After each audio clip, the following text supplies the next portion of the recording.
Étudiez fort, travaillez dur, réussissez. Cela a toujours été la recette du rêve des Américains d'origine asiatique, une population d'immigrants qui constitue maintenant 6% des Américains. Dans de nombreux cas, nous obtenons des arrivants assez instruits. Et puis, avec une première génération complète aux États-Unis, il y a cet accent mis sur l'éducation. L'histoire des Américains d'origine asiatique est donc principalement une histoire concentrée dans les domaines de la technologie, de la finance et de la médecine. Et c'est l'endroit où l'on a le mieux réussi depuis environ une vingtaine d'années. Cet accent mis sur l'éducation comme moyen de mener une carrière réussie a aidé les Américains d'origine asiatique à prospérer au fil des décennies, leur pouvoir d'achat dépassant de loin tout autre groupe démographique aux États-Unis.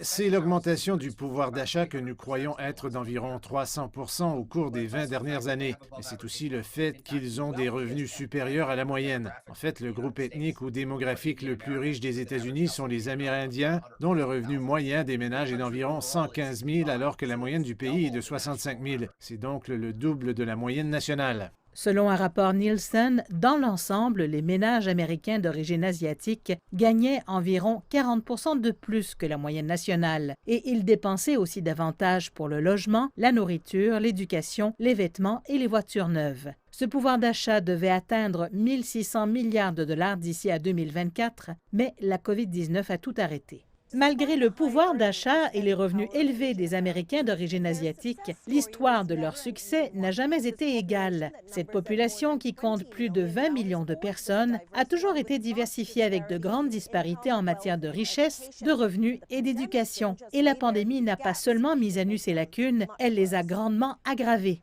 Alors que l'économie américaine est perturbée par la pandémie et que la xénophobie anti-asiatique bloque les entreprises asiatiques, les plus riches et les plus éduqués ont réussi à se débrouiller, tandis que les pauvres se débattent.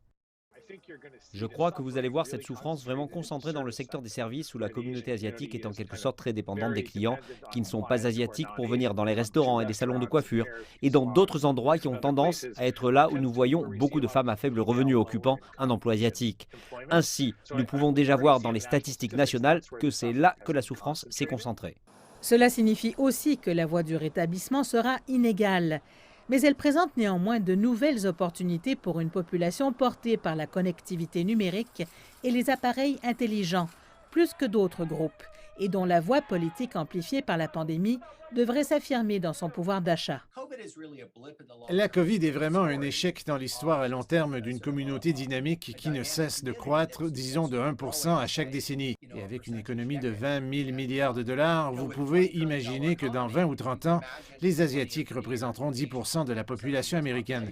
Ce sera au moins 10% du pouvoir d'achat.